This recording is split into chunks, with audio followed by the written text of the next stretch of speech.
Ho, ho, ho, ho. Well, well, well, well, well. Ladies, gentlemen, gamers, and fellow League of Legends lovers, enjoyers, glazers, and prisoners. Welcome back. Golly gee willikers, it's been 2 weeks already. Excuse me. Maybe it's been a little over 2 weeks, honestly, I don't know. But either way, even though, sadly, we are a little late, as you can tell by the date posted right there in the middle here, we are back once again to review patch notes. So, this is where I'm a little tired and I don't have too much time because I have some stuff to do soon. But we're here to quickly and succinctly, hopefully, review the patch notes, see what's going on, and see what we feel. So I like the little title they have here, Bow Down to patch 25.S1.2. These naming conventions, I feel like, are a big step down, but it is what it is. Either way, I've played quite a lot of League because now, as I think I've said in the last video too, we have a permanent patch system. Although it's worse, it's permanent. And until I finish it, I'll be playing. And I'm about halfway through it, so I'm not doing too bad. Hopefully I'll finish it soon, so that way I can move on to bigger and better things, and because, like I said, the patch system is overall worse. But either way, in terms of what I've been playing, obviously I've been playing a lot of ranked. I got my 15 wins, thankfully, so that's cool. ARAM is always TFT, very sparingly, because sadly, and I figured this out after the fact, sadly now, the new pass system, even though there's a daily mission that gives you 50 XP, which is literally piss, you could do TFT or a game of Rift or a game of ARM, literally a game of anything to get that 50 XP, but you can't play TFT normally and get XP anymore, which is horrible. But either way, it is what it is. Aside from that, anything that stands out on Rift, I don't really think so. Yeah, because I've been playing mainly ADC, but I've been going around to top and other stuff like that. Nothing really stands out, but I guess we'll see, and maybe I'll get reminded of it as we go through the patch notes. But either way, let's jump right in. So, it's time for the first patch in Noxus. We've got a handful of changes all across the league, including some of our first tweaks to Swift play, which one of the things I think is absolutely terrible is they don't really describe how it's different. And I don't understand why they don't do this, but it is what it is. ARAM changes, the return of AR Earth, because we've had it so many times. And of course, some changes to a few champions. Also, we should have MEL coming in because sadly, and I don't understand this part either. There's a lot of things I don't understand going on here. The changes to the pass, and even more so, they're basically showing MEL everywhere on Twitch. The banner is MEL on League. When you get in League, you see MEL. But so far, MEL has not been in the game, so it's like, what the fuck? I think MEL should have released with the start of the season, but again, I don't know why they do what they do, but let's see. But hopefully MEL comes out this patch. If not, I'll be shocked. But either way, we've also got Vanguard finally coming to Mac. Yippee! To our 10 Mac players. Some min spec upgrades to macOS and Windows, and if you missed it, some fixes to Blue Essence and account XP gains in the new Battle Pass. So sadly, no word on TFT counting. I think sadly the TFT people who also play Rift, aka me, are probably in the minority. You either play one or play the other. You don't really mix with both, which is sad. But sadly no really confirmation on that if that's coming back or not. No really talking about that. But the one thing I will say, if you didn't know, is there's been a lot of videos coming out in terms of Blue Essence and account XP because, and Riot did what they always do sometimes, which is, they always and sometimes do it. They came out, so people were essentially complaining. If you don't know the whole story, basically, once you finish the battle pass, and I'll show it off right here, ironically enough. Once you finish the battle pass, you have infinite missions now. And this is actually the updated version, believe it or not. This used to give, I think, either 25 or 50 blue essence, which was worse than piss. It was literal droplets of piss. So people basically calculated it, and they said you would need 88 days or some shit like that, or 8 years, or I think it was 8 years actually, to basically grind enough to get one new champion. And it was ridiculous. And then this sparked a lot of thought of like, should champions be free? A lot of other games just have them for free, aka Dota 2. And I think it sparked a lot of good discussion. And basically, Riot, again, they kind of usually do this and they usually fuck up with it too. But they came out and were like, oh, well, you get this much blue essence from the pass and this many champion shards from the pass.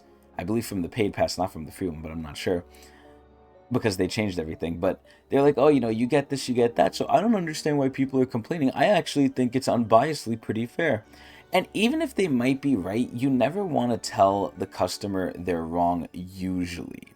Never and usually. Again, a lot of contradictions, but this is where they walked back on it and they basically caved as they should have. And they said, you know what? Sorry, you guys are right. Here, we'll give you slightly what you want. It's a really hard thing because you don't want to give the players everything they want because at the same time, players don't know what they want. But you also don't want to basically sit here and say, oh no, you're wrong 100%. But either way, I'm glad they walked back on that. I really hope they walk back on the TFT changes, but we'll see. Either way, we've got a bunch of follow-up changes to our seasonal mechanic. First of all, the feat of first blood is becoming the feat of warfare. So one thing I will say about the feats of strength. So again, if you don't know that, it's the new boot system. I think it's kind of a little bit OP. If I could equate it to something, the biggest thing I would equate it to is probably almost like the passive of having a Dragon Soul. Because Dragon Soul literally comes with also having 4 dragons with it. But if you divorce that and you just put the soul on it, I feel like it's almost as good as some of the souls. Because look at Earth Soul, for example, right? What does Earth Dragon Soul give you? It gives you a shield. What do boots give you? If you buy the Feat of Strength boot for armor, guess what? You get a shield for armor, for physical. Same thing for MR, for Merc Treads. So I feel like it's like almost a mini Dragon Soul, and this is where a lot of people, from the stats alone, have seen that getting and winning the Feats of Strength, which, before this patch, was kind of happening a little too quickly sometimes, especially with every team got first blood. Because sometimes you do an early invade and cheese, and then you're 1/3 of the way there. But I feel like the feats of strength boots were a little strong and still are a little strong. Again, they're like a mini soul almost. And the thing I don't understand is they give you double the bonus. So not only do your regular boots get upgraded for free, but then you can buy and pay to get the upgraded version as well, which I think is fair. The fact that you have to spend 900-ish gold after your 2 legendary items, I think that's okay.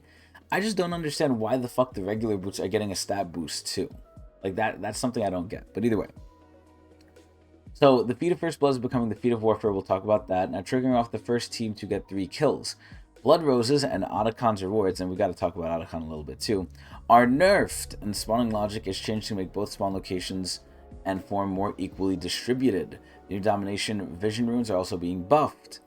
So, for live balance, 80 carries gaining power through Yuntal Wild Arrows, which is one of the, I guess, premier items now.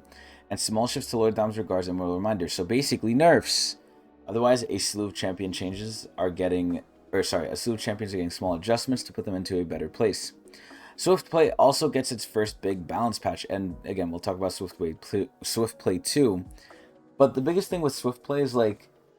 it's almost creating, like, I would say, a butterfly effect. It might lead to this, where it splits off from regular League and becomes more and more different, where it's almost going to be like a version of Wild Rift. Because Wild Rift is not like League. It's quicker, and, even more so, some of the champions are straight up different in there.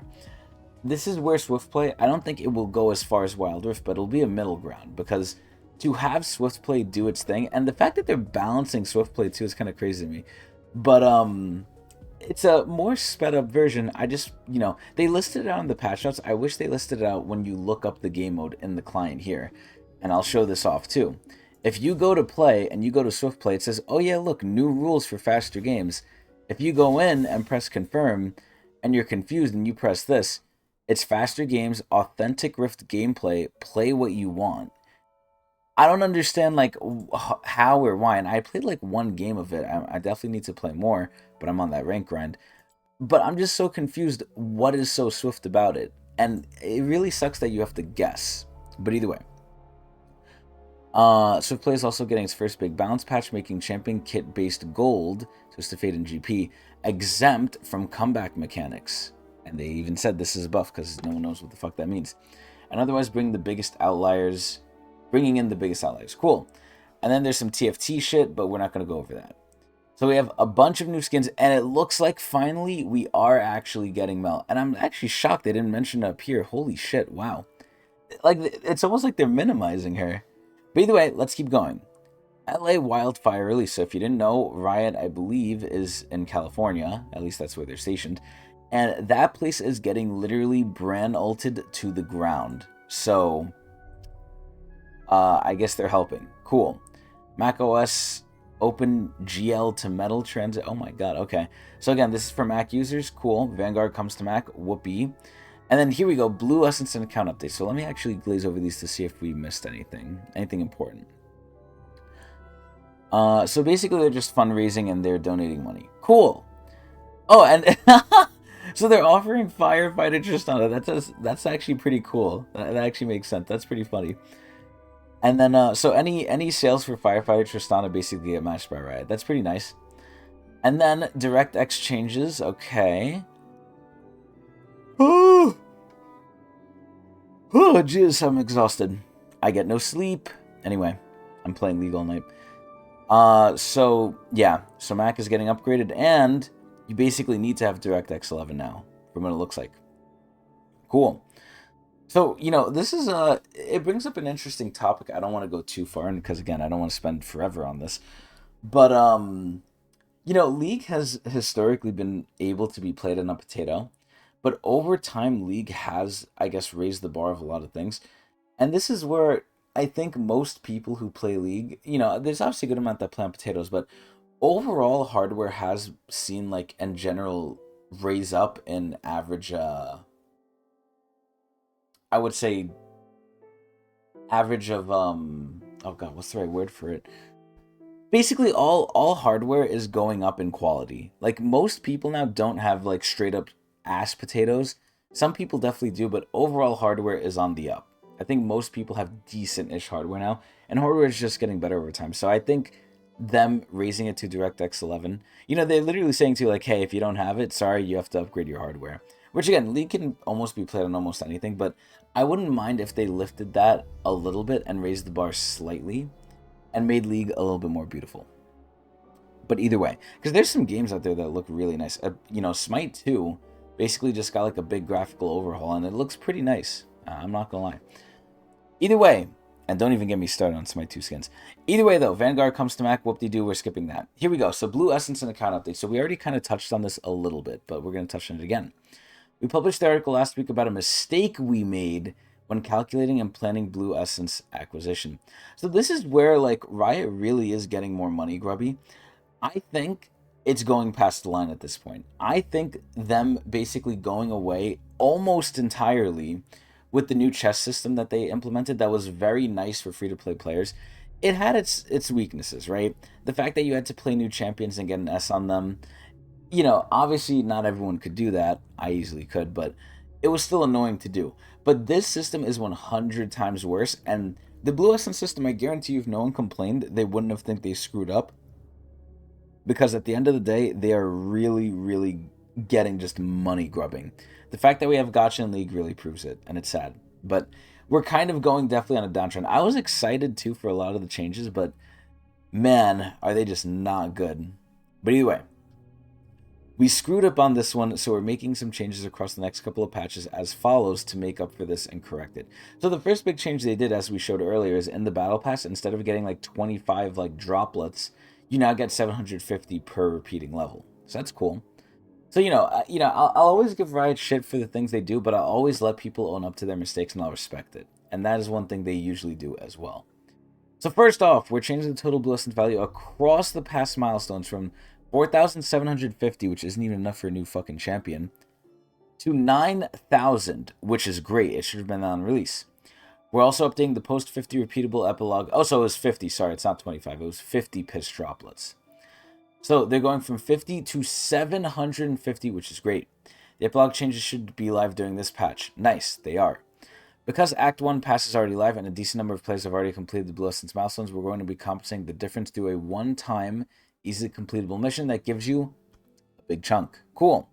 We're also going to be changing the final champion capsule to a glorious one, starting in Act 2. Nice. Now when it comes to account XP, we'll be increasing the account XP earned by about 40% across the fucking board. That should ensure the average number of games to get to 30/ranked access is close to or slightly faster than before this update. The fact that it's close to slightly faster with the 40% increase is kind of questioning, but okay. And if you'd like to read more about why they're wrong, you could click that, but we're not going to go through that. So changes, we basically already went through it, but cool. And this is where, I don't remember if it's in this pass too, but we could take a quick look here. In the old passes, they would give you like 10 to 30 day, I believe 30 day, XP boosts. And it looks like, as with other things, as with the ability to even choose, that's gone. So again, the pass is way, way worse, man. They are making it slightly better. And, you know, even without the pass now, you just get 40% extra, which is nice for everyone, pass or no pass.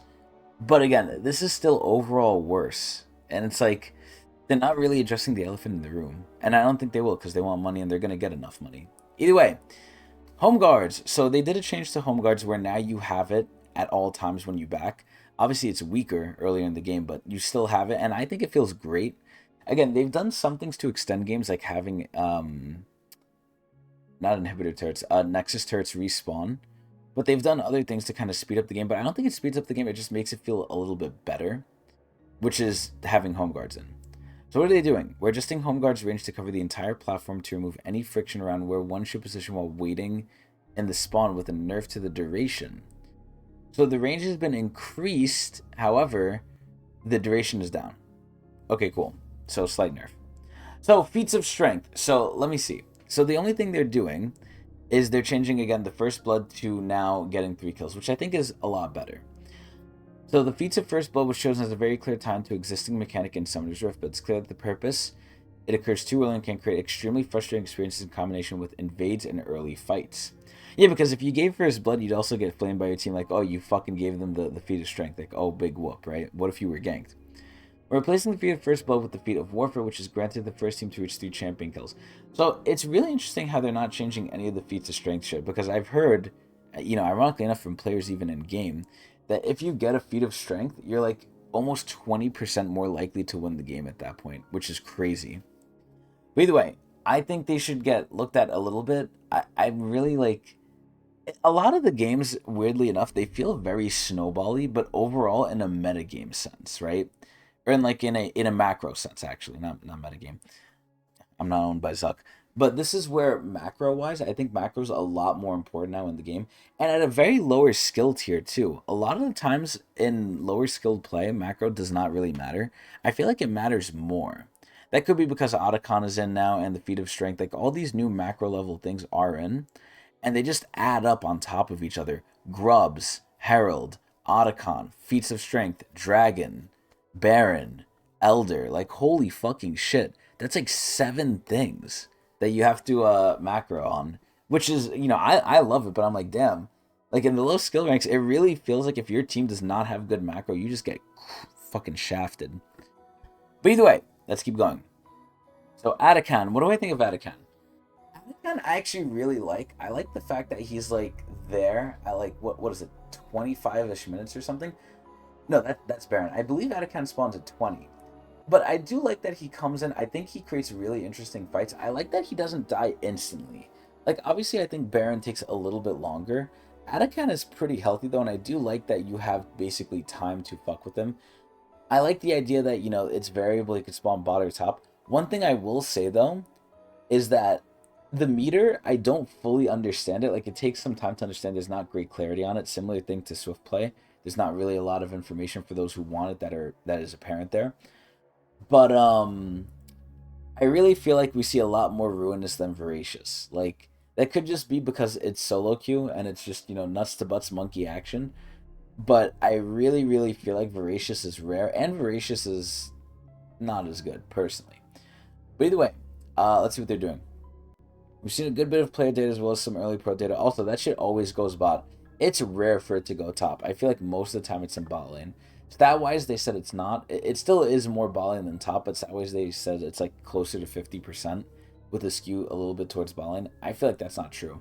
But, you know, I can't lie with the facts. I can't lie with the data. Anyway, we're making some adjustments to how Otacon's form is determined, as well as a small nerf to Bloody Roses, which, you know, when I noticed this, I was actually shocked. Bloody Roses is one of the only things in the game, I think, besides like Pantheon and stuff and Lee Sin, and Nocturne, one of the only things in the game to scale backwards. So when you first get Blood Roses, you get 1 AD or AP. You get 1 adaptive strength for 1 Blood Rose, but the more you get, or the longer the game goes on, the less they're worth. So instead of it being 1-to-1, it gets lessons. It's like 1 gives you like 0.5 eventually. And it's like, wow, over time it goes down. I've never seen, well, I don't think we've ever seen it before in League, which is crazy. But either way, average players will see slightly more Voracious, which is pretty rare, while pro players might actually have a higher chance of seeing Ruinous. I'm so curious how they're going to do that for the opposite ends of the spectrum. And both Voracious and Ruinous rewards will be nerfed. Wow, holy shit. With Voracious being nerfed significantly harder. What? Voracious is barely like seen. So what are they doing? So Threshold, reduced around 20%. Threshold and Swift Blade reduced around 20%. Cool. So Point Generation, reduced by a major amount.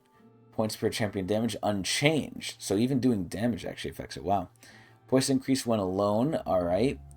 And Swift Play points increase is higher. Cool.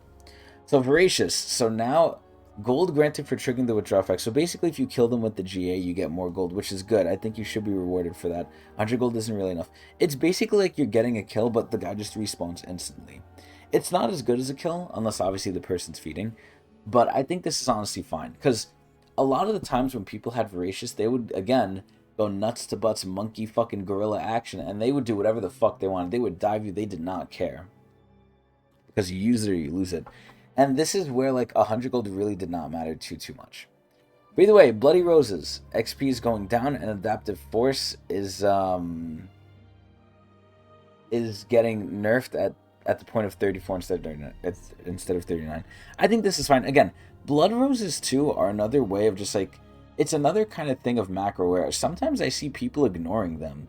And I'm like, are you stupid? This gives the whole team XP and, like, Adaptive Force.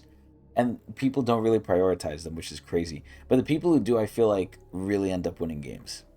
Either way. Ranked. For the first 2 weeks of new rank patch cycle, we disabled Apex Duo MMR. Now they're going to be turned back on. Cool. And then finally, we have the newest, and dare I say, extremely hot, champion, MEL Medarda. So, again, I haven't seen Arcane Season 2, sadly, and it's probably going to be a long time till I see it. But Mel is in. She spoils a little bit. But she is extremely interesting.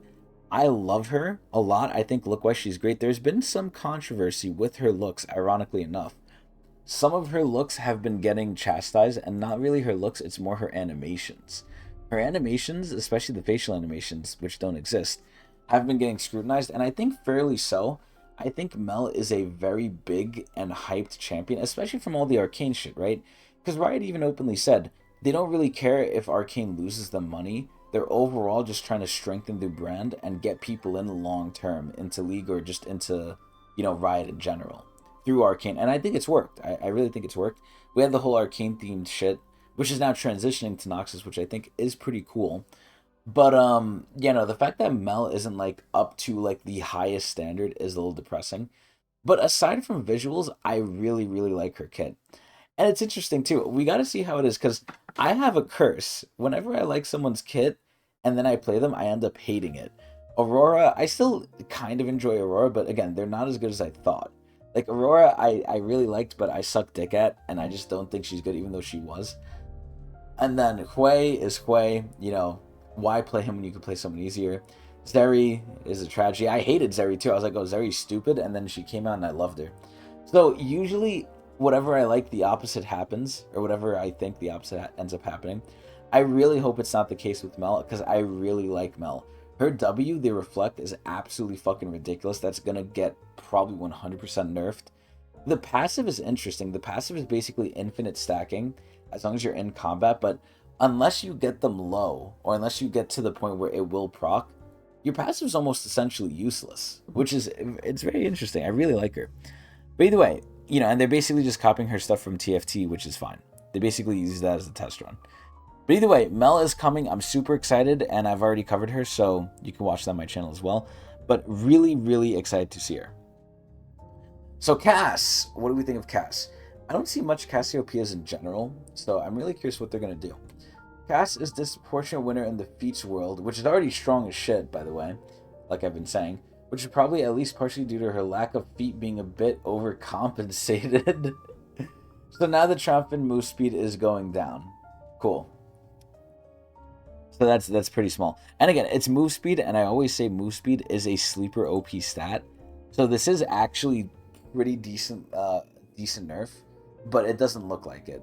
Because remember, it's per level. So over time, you're losing at most 18 move speed.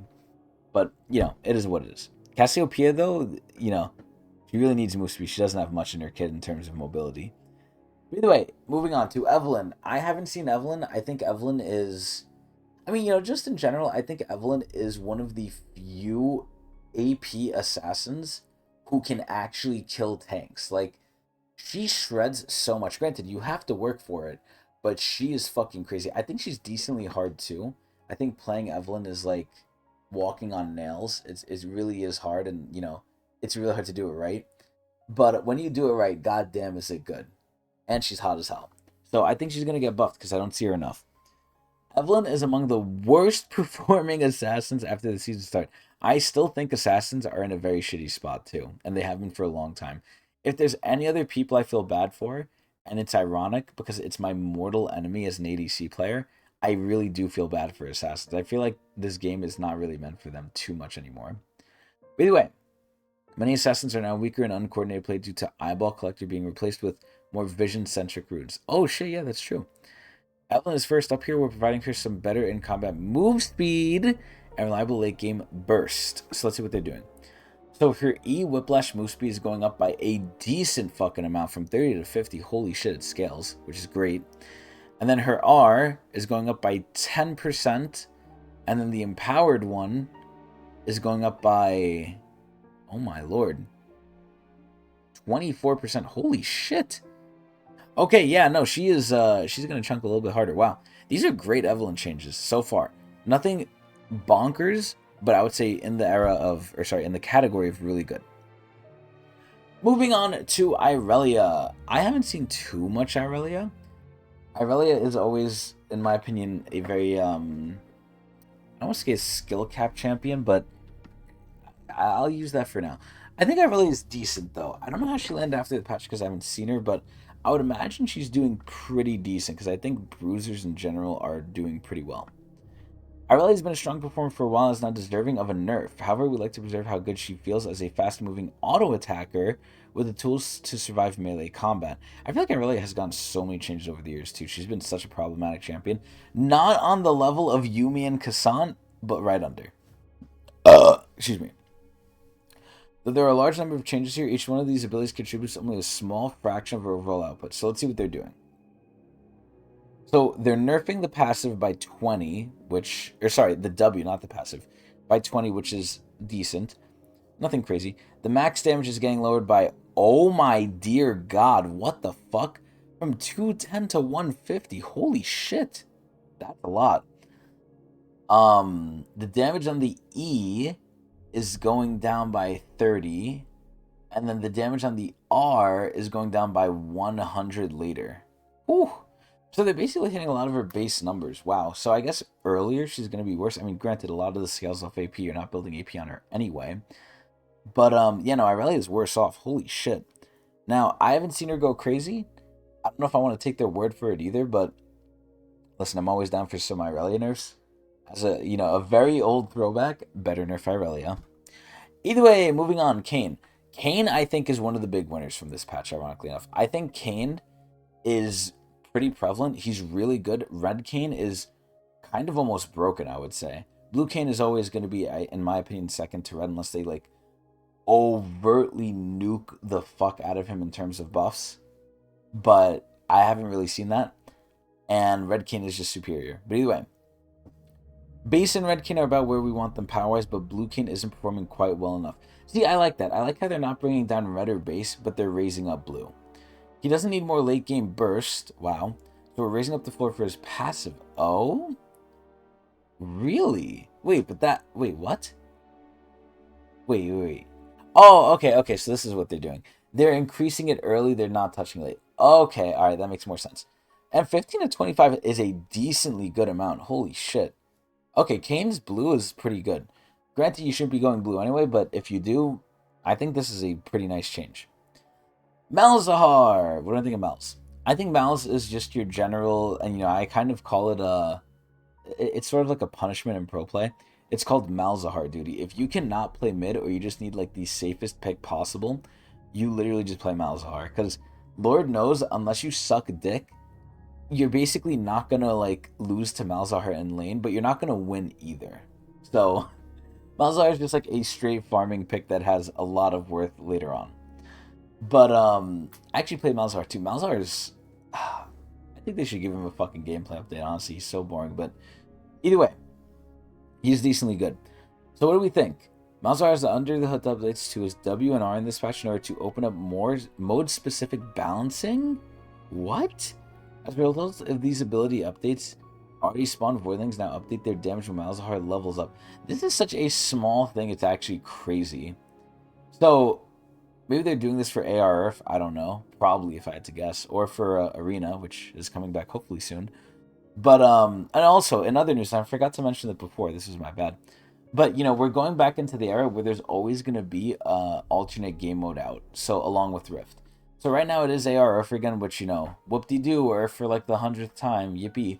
But I can't wait till it's Arena again. It's really sad Arena's not a permanent mode, but as long as they bring it back decently often, I think it's fine. And now it counts for the past, which is even more fine. So it's cool. But either way, this is such a small thing, because I think the amount of stats you get from level up, it's not insignificant, but the amount of scaling the Void Leads have and how those stats will affect that scaling, I think it's almost like it's a good thing to have, but it really is, in my opinion, probably not that big a deal. But either way, the Voidlings are now pretty accurately updated. Whoopee. Master Yi. So Master Yi recently, and I didn't even know this shit, he got the Victoria skin. And I was like, wow. I will say this, I feel like Master Yi feels like shit. Like, I don't know what it is. Maybe he just can't compete. Maybe his kid is really that old. Or if his kid is that old, they're not just buffing his numbers. Because there's one of two things you could do. Buff Yi's numbers. Well, okay, 3 actually. Buff Yi's numbers like crazy. Rework him. Or make his items really fucking good. Which I don't think they're crazy. I don't think they're terrible. I don't think they're crazy. But Yi just can't compete with all the fucking like champion kit creep in the game right now. Like, it's crazy. But either way. Master Yi is weak. What a surprise. We're giving him some more generic buff to help out his sustained damage. So his attack damage growth is going up slightly, and the the on-hit true damage on Wuju is going slightly up by 5%. See, this is weird, right? Because you have a lot of different Yi builds. You could build tanky, you could build on-hit, you could build crit, and I believe they buffed crit. That's the last thing they really did with Yi. But crit is still not really that good. I don't know. I think Yi needs a little bit more help. I don't think this is enough. It's nice, but I don't know. I think he needs more. Smoldy. Smoldy is one of the worst champions in the game. And it's really weird, too, because when I looked at u.gg and I saw like how the ADs were doing, Jhin is one of the worst ADs, so we really are in the dark times here. But Smolder is also one of the worst ADs. He's also one of the most unique, one of the most different, similar to Zeri. And also similar to Zeri, he basically got the shit beat out of him. And it's sad, too, because he's new. Similar to Zeri. So I really hope they do give him some lifeblood, because he's either played mid in pro play by like that one Korean guy, or he's basically not played at all. So, yeah, I would really hope Smolder gets some quality of life here. But let's see. We're delivering a very small Smolder buff. And this is where Smolder really does take time to like get going. And God, I feel like, I like farming. I'm an Nasus player. I love Nasus, but man, it just feels so boring and so tedious to play Smolder, because most of the time, unless like your support's good, which is something you can't bank on, you're just going to be farming the fuck out of it. It's almost like he's the bot lane Malzahar. It really does feel like that. Like, holy shit. But either way, they're opening up Infinity Edge as a capstone option by letting its crit damage scale Q, since crit chance already scales the ability. So damage scales up to critical strike multiplied based on critical strike chance, allowing Smolder's Q to benefit from Infinity Edge. I'm sad they don't give us any sort of numbers or percentage like, oh, how much stronger is this? I feel like that's a failure because maybe they just low-key... Maybe it's good, but they don't want to tell people because they don't want Smolder being played too much. So it's interesting. We got to try out Smolder, though. I feel like nothing much is going to change with this, though. Tom Kench. Tom Kench is actually one I've seen, and he's a fucking menace. Now, granted, Tom is a low-key menace in general. I think Tom is really fucking good unless they Giga nerf him. But they have to nerf him a lot because his kit is just so overloaded. It is actually crazy. But either way, Tom is getting nerfed. He's overpowering in both top lane and support, which they hate. We like that he's tanky and can sustain himself, and if his opponents can't drag him down, but he's overall too deadly, which is wild because he's tanky as shit. So what are they doing? The Q damage is going down by 5 early, and also it applies passive. And 25 later. Honestly, this is completely fine. I think Tom provides so much utility and so much other stuff. Stunning, displacement, protection, engage. Like, he provides so much shit. I think them taking away a little bit of damage is fine. And I think when Riot August, I don't remember if it was him, even though I love him. When Riot was asked about what they think of Tom, like, you know, how do they feel about like him going top, him going support, where do they really want him? They said if they could have done it, I think they said, and don't quote me on this, they would have made him a full-fledged support, and they hate that like he's like both. Like, you know, he goes either or. But either way, I think Tom is crazy. I think he's still better as support though. Victor! So again, it's Arcane. I mean, you know, Arcane theme is kind of ending here, but I think Victor, I don't know why, whenever I use him, I don't feel good, at least in lane. You know, he's cool as shit. He's up to Modern Era, even though a lot of the Victor mains are crying because they basically lost old Victor, which is who they loved. But, you know, it's time for the glorious evolution, right? But Victor is, I think, decent. I honestly could see it going both ways. I think his early to mid game, unless you're really good, is really bad. And then I think his late game is still really fucking good. But what are they going to do? So they micro patch nerfed him in 14.24, and they're bringing down his late game even more. Damn. So his empowered Q, his empowered auto, is now going down by 10%. That's fine. And then the Arcane Storm, which has seen the biggest buff, is now going down by 10% scaling as well. Okay, Victor's slightly worse. I think it's fair, though. I think the R change is a very, very big change. Like, that R is no joke anymore if it starts to get going.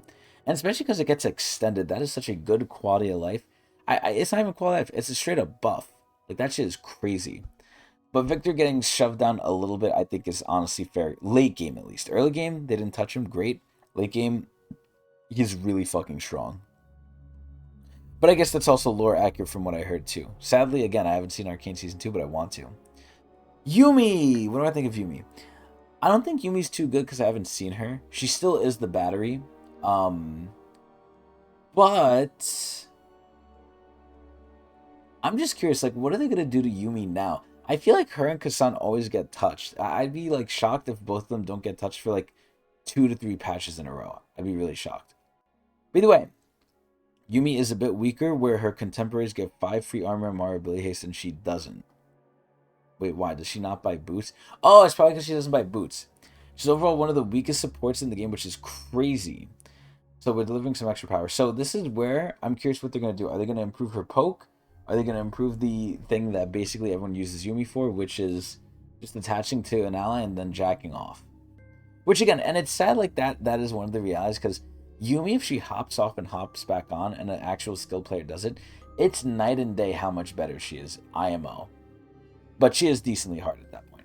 But either way, we're talking overall gold scaling to give her power focus on at-home play when supports gain a decent amount of gold on average. So, the passive. So based on who your best friend is, I guess you're getting even more healing, okay? Because it's going up 10% in scaling, which is nice.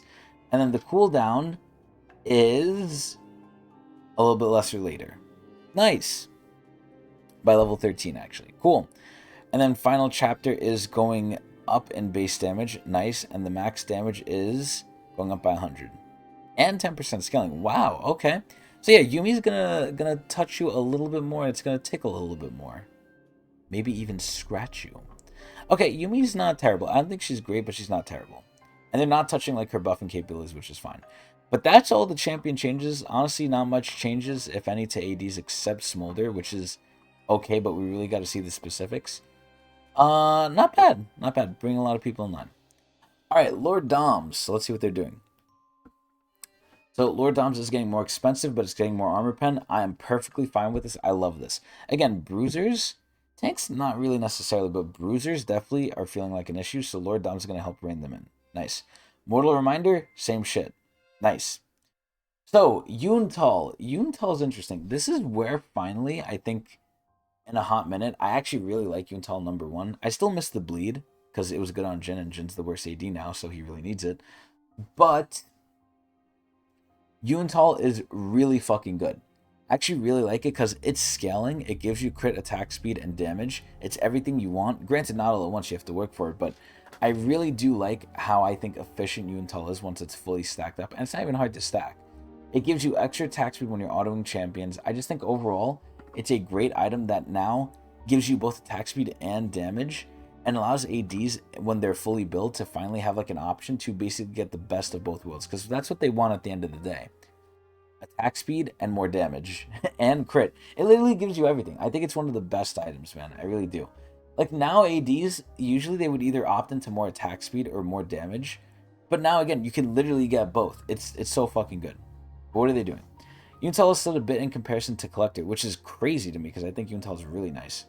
With a higher pace of action demand on objective from feats, we're trying an aggressive buff to it, but still want it to remain a scaling option compared to Collector.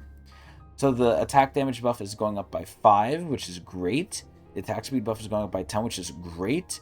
And the cost is going up by 100. For the stats you're getting, I think that's a steal. I still think this item is really fucking good. I like this a lot. So runes. So they're touching the domination roots here. So Deep Ward. I like how they dressed up the ward like a detective. Like a noir, like 80s style detective. But either way. For the domination tree, ironically enough, I don't think this ward shit should be in it. It should be all about killing. So I feel like this is kind of a mismatch, but whatever. Well, it's largely expected the average player will get less out of these runes than in high MMR and pro play. We're still interested in tuning them a bit. So now the yellow trinket is going up in duration. Cool. Slightly better. Grizzly Mementos. So I think Trinket Haste is absolutely terrible. I think this is mainly for supports. But I think this is ass. So the Max Mementos is getting nerfed, but you're getting more. Cool. So you're getting it faster. And then Sixth Sense. Again, these mainly seem like support focused or maybe higher skill focused too, because vision is a lot more important in higher levels of play. But either way, the cooldown's going down. 10 seconds for range, which is nothing, and 25 seconds for melee, which is alright. Either way, this is whatever.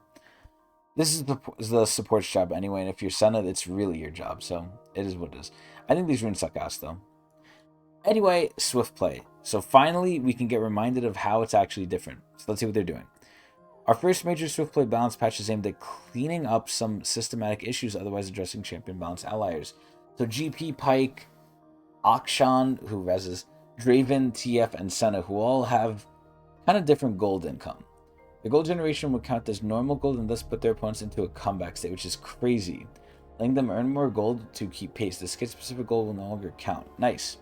See, again, this is where like I'm really scared they might have to like overly change so many things for Swift Play that it's almost like too different from Rift. Which, is that a bad thing at the end of the day? I don't think so. It's just I want them to be overt with it. They're kind of saying like, oh yeah, this is really close to Rift, it's just faster. For now, we'll see where it ends up. So anyway, we're otherwise bringing down the mostly late game scaling from overpowering champions, as late game XP and gold values are much more guaranteed. Ooh, so late game champions are better because they get to it faster. So extra gold girldo from champions doesn't trigger enemy gold comeback. Nice. So basically, this is just all behind the hood stuff. We already kind of know what it does. So Kale is getting nerfed, but I believe it's only in this, which again, they're playing a slippery slope now. I hope it's more like ARAM, where like they don't go too crazy in it, especially in ARAM where they shouldn't, but we'll see. So Malzahar is ironically enough getting nerfed this. I'm not going to focus on these too much, but Neela's getting nerfed. Kiana's getting buffed. Cool. Rengar is getting buffed.